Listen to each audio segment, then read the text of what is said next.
ஆதி துணை ஆதியே துணை, ஆதியை அறிய குருவே துணை. மரளி கைதிண்டா சாலை ஆண்டவர்கள் மெய்மதம் மெய்மன ஞானம். பொறுத்தில் நின்றிட இழுத்து விழுங்கும் பொங்கு மாங்கடலின் சுழல், போனவர் மீண்டு இங்கு வந்திலர் போதை கன்னி மனமிதே.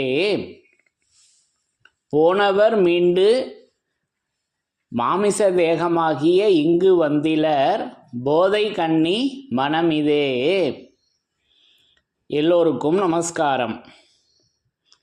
விரிபுவன வேதமாமரைகளின் அதிகாரண செழுங்கலை கருவூலத்து ஆண்டவர்கள் திருவாயுரை விரிப்பு.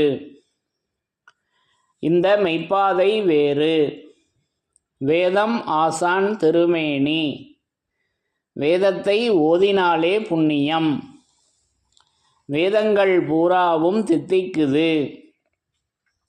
திருமறை குருபெருமான், திருமறை குருபெருமான், திருமறை குரு தீன் திருமேனியர். வேத ஏட்டில் எழுதியுள்ளதை படிப்பதன் பயன் இறைவனை காண்பதுதான்.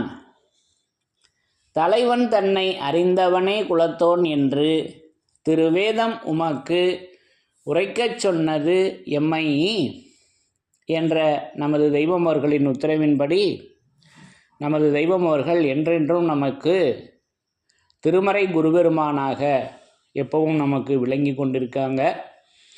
அப்போ அந்த திருமறையிலிருந்து யமனை வென்ற திருமறையின் சிறப்புகள் என்ற தலைப்பில் நமது தெய்வம் அவர்களின் அருள் வர்ஷிப்புக்களை ஒவ்வொன்றாக படித்து தரிசனம் செய்து வருகிறோம். அந்த வகையில் இன்றைக்கு இந்த பதிவிற்காக நான் எடுத்துக்கொண்டது நம்முடைய திருமஞான குரல் வேத நூலிலிருந்து ஒரு திருவாக்கியத்தினை எடுத்துக்கொண்டேன். இந்த திருவாக்கியத்தில் அந்த யமனை வென்ற நமது தெய்வம் அவர்களின் அந்த செயல் எப்படி திருமறையாக விளங்கி கொண்டிருக்கின்றது என்பதை எவ்வாறு நமக்கு நிரூபணை செய்து அவர்கள் திருமறை குருபெருமானாக விளங்கி கொண்டிருக்கின்றார்கள் என்பதை நிரூபணை செய்திருக்கின்றார்கள். அதை பற்றி பேசுவதற்கு முன்பு முதலில் வாசகத்தை படித்து தரிசனை செய்யலாம். பிரம்மோதய மெய்வழிச்சாலை ஆண்டவர்கள் திருவாக்கியம். சாதிகளின் கர்த்தாவே. திருமெஞ்ஞான குரல் திருவாக்கியம் எண் 4, பக்கம் எண் 60. சாதிகளின் கர்த்தாவே.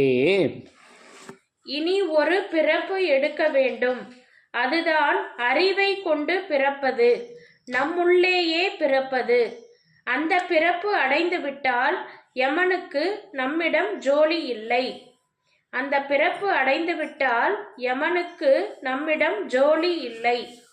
இந்த மறுபிறப்பாகிய தேவ பிறப்பு எடுக்காவிடில் நிச்சயமாக அதற்கு அடையாளமாக பிணநாற்றம் எழும்பி கசப்பு தீட்டு ஜலம் வெளியாகி நித்திய நரகம் இவன் தலைக்கு வந்துவிடும்.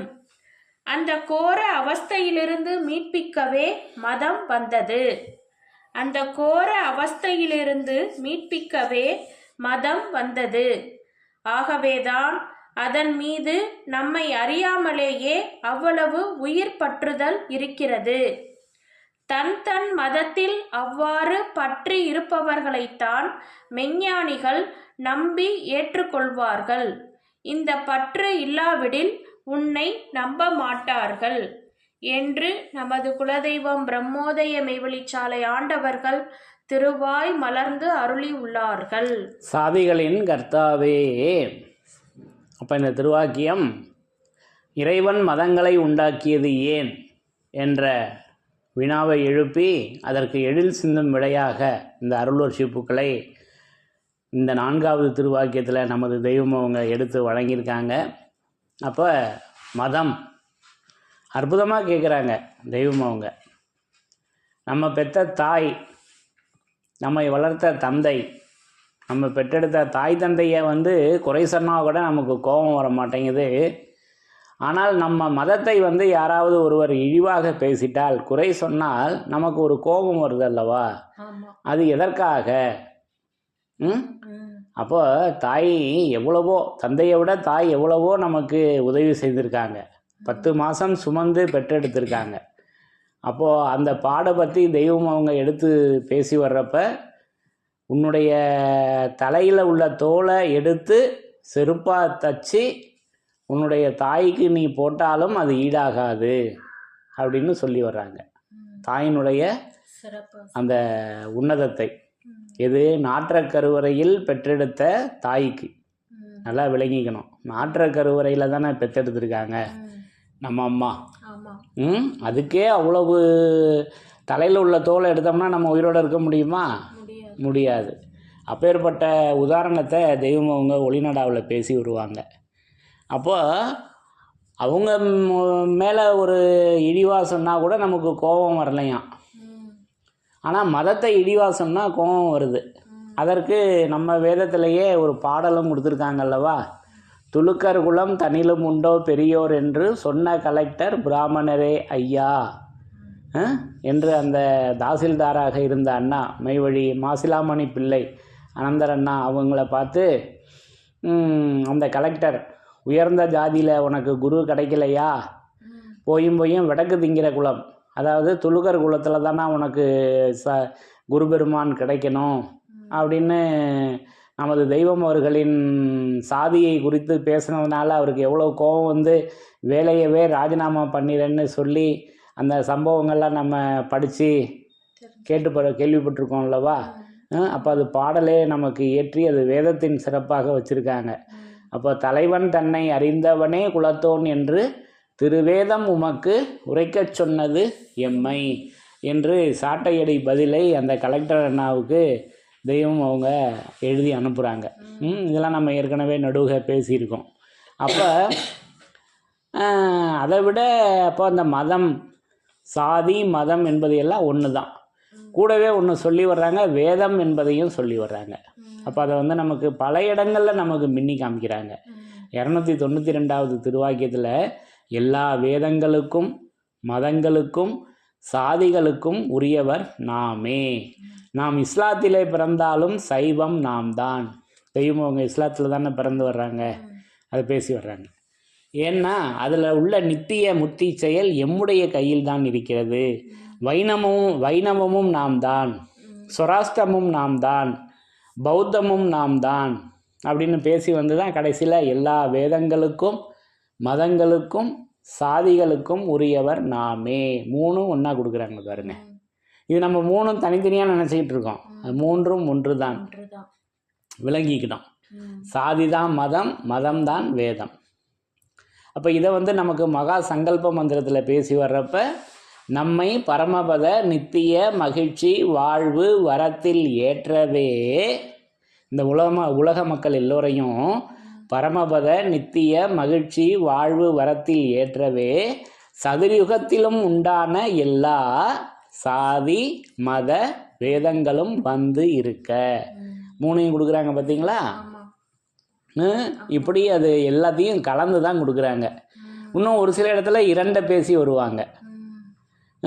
இன்னொன்று வந்து தெய்வத்தையே கலந்து கொடுக்குறாங்க. 104வது திருவாக்கியம் திருவருட்குறளில் அந்த ஆபத்திலிருந்து நீக்கி நித்தியத்தில் ஏற்றவே எல்லா மதமும் எல்லா வேதமும் நாமும் வந்தோம். அப்போ மதம் யாருன்னா தெய்வம்தான் மதம், அவங்க தான் வேதம். இது 104 திருவருட்குறள். அடுத்து திருமஞான குறளில் நமக்கு இதே 4வது திருவாக்கியத்திலே கொடுக்குறாங்க. இப்படியே மண் தண்ணீர் காற்று முதலிய அனைத்தும் எல்லோருக்கும் ஒரே மாதிரியாக இருக்க இறைவனால் உண்டாக்க பெற்ற வேதமும் மதமும் வேறு வேறாகவா இருக்கும்? இல்லை, ஒன்றாகவே விளங்கி கொண்டிருக்கிறது. பாருங்க, மண் தண்ணீர் காற்று எல்லாருக்கும் ஒரே மாதிரி தானே இருக்குது. அப்போ வேதமும் மதமும் வேறு வேறாகவா இருக்கும்? அப்போ வேதமும் மதமும் ஒன்றே அல்லவா? இப்படி அதை ஒன்றா தான் கொடுத்து வச்சுருக்காங்க. அப்போ 6வது திருவாக்கியம் திருவல்லிக்கேணி பிரசங்கம். சகல மதங்களின் உண்மை எது? நிறையான திசையாகிய சாவுடைய நேரத்திலே யாருக்கு பரிசுத்த அடையாளம் இருக்கிறதோ அவர்கள்தான் தங்கள் மதத்தில் வேதத்தில் சார்ந்து இருந்தவர்கள் என்று வேத சாட்சியோடு நிரூபணையாகிறது. பாருங்கள், அங்கே மதம் வேதம் ரெண்டையும் கலந்து கொடுக்குறாங்க. அப்படி அந்த மதங்களை உண்டாக்கியது ஏன்? அப்போ அந்த மதத்தின் மீது பற்றுதல் வேண்டும். அப்போ அது என்ன ஒரு காரியம் செஞ்சுருக்கணும் நமக்கு, அதை தான் இந்த திருவாக்கியத்தினுடைய சிறப்பு. அதில் அந்த யமனை வென்றது அந்த திருமறையாக, அது மதமாக இருக்குதுங்க. அப்போ அதை தான் இந்த திருவாக்கியத்தில் நமக்கு எடுத்து பேசி வர்றாங்க. இன்னும் வாக்கியம் நம்ம படிக்க ஆரம்பிக்கலை, சிறப்பு. அந்த எசன்ஸ் இந்த திருவாக்கியத்தில் நான் விளங்கி கொண்ட புரிதலை பொதுவாக எடுத்து சொல்லியிருக்கேன் லேசாக. இப்போ நம்ம படித்த திருவாக்கியத்துக்கு வருவோம். படிங்க. இனி ஒரு பிறப்பு எடுக்க வேண்டும். இப்போ நம்ம மாமிச பிறப்பு எடுத்திருக்கோம், இப்போ இருக்க பிறப்பு. அப்போ ஒரு பிறப்பு எடுக்கணும். அது என்னன்னா மறுபிறப்பு, அது தெய்வ பிறப்பு. அதை தான் பேசி வர்றாங்க. அதுதான் அறிவை கொண்டு பிறப்பது. இப்போ நம்ம தாயினிடத்துல நாற்றர் கருவுரையில் பிறந்திருக்கோம். நம்ம பிறப்பு இப்போ எதில் பிறக்கணும்னா அறிவை கொண்டு பிறக்கணும். அப்போ அறிவு யாரு? நமது தெய்வமோர்கள் தான் அறிவு. பிறந்தனர் அறிவு பிழம்பினும் கிரணர், பிறந்தனர் வித்து நாயகம் பிறந்தார் என்ற அவதார காட்சியில் நமக்கு மான்மியத்தில் கொடுக்குறாங்கல்லவா, முதுமொழி உதய பருவத்தில். அப்போ அந்த அறிவு பிழம்பு யாரு? பிரம்மோதய மெய்வழி சாலை ஆண்டவர்கள். அப்போ அந்த அறிவு ஆகம துலக்க அறிவாக அது விளங்கி கொண்டிருக்கிறது. அதில் பிறக்கணுங்க. அதை தான் சொல்கிறாங்க. அதுதான் அறிவை கொண்டு பிறப்பது, நம்முள்ளேயே பிறப்பது. நம்முள்ளேயே பிறப்பதுன்னா உடனே திருப்பி இங்கே நம்ம மாமிச தேகத்துக்கு வந்துடக்கூடாது, நரப்பிறப்புக்கு வந்துடக்கூடாது. அந்த வேதமாகி அந்த அறிவு இருக்கு அல்லவா, அதுக்கு பேர் நம்முள், உள்ளே. தூய ஞான சுடர் விளக்கு என்னுள்ளே. அது என்ன என்னுள்ளே அப்படின்னா அது சுடர் விளக்கு. அப்போ அந்த விளக்கு நாதகுலப்பதி ஆதி திருப்பதி அங்கே வேத விளக்கொளிர் ஜோதி அருட்பதி மங்கா. அது வேத விளக்கு அல்லவா அதில். அப்போ யுகங்கோடி காலமாக வேதமா மறைகளின் உள்ளே, அதுக்கு பேரு நம்முள் பிறப்பது.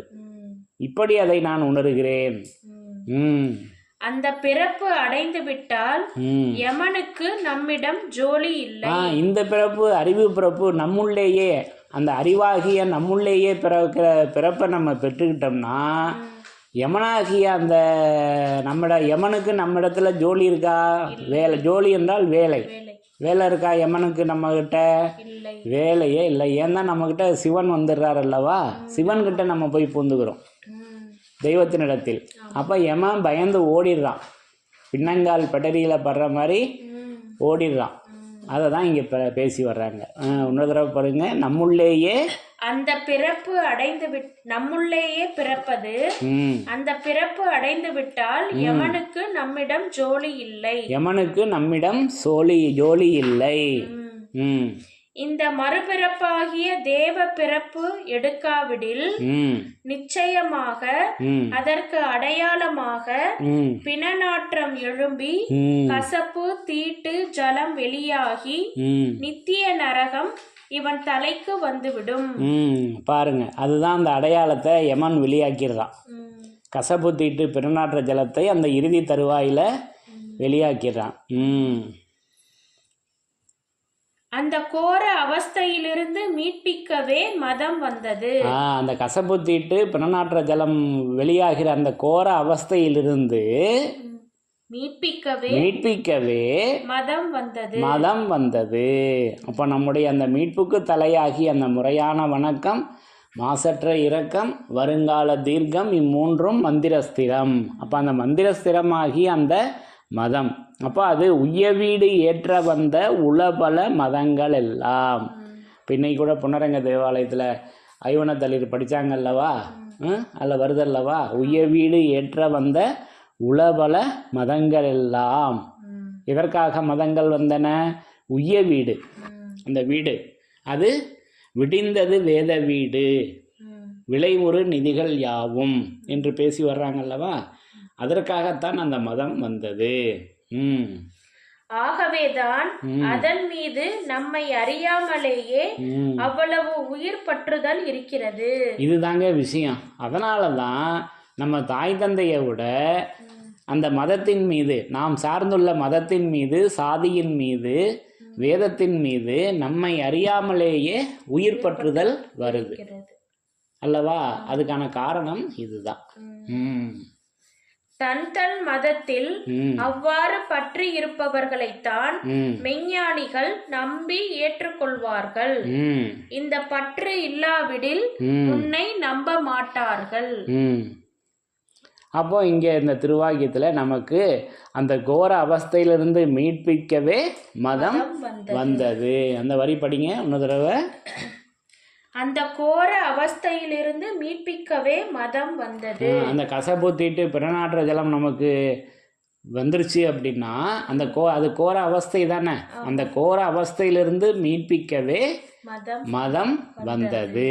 அப்போ அந்த மதமாக நமது தெய்வம் அவர்கள் விளங்கி கொண்டிருக்கின்றார்கள். அப்போ அந்த மதம் தான் வேதமாக இருக்கிறது. அது நம்ம முதல்லயே பார்த்தோம் அல்லவா? எத்தனை இடங்கள்ல பேசி வர்றாங்க. இன்னும் நிறையா இருக்கு மதம்.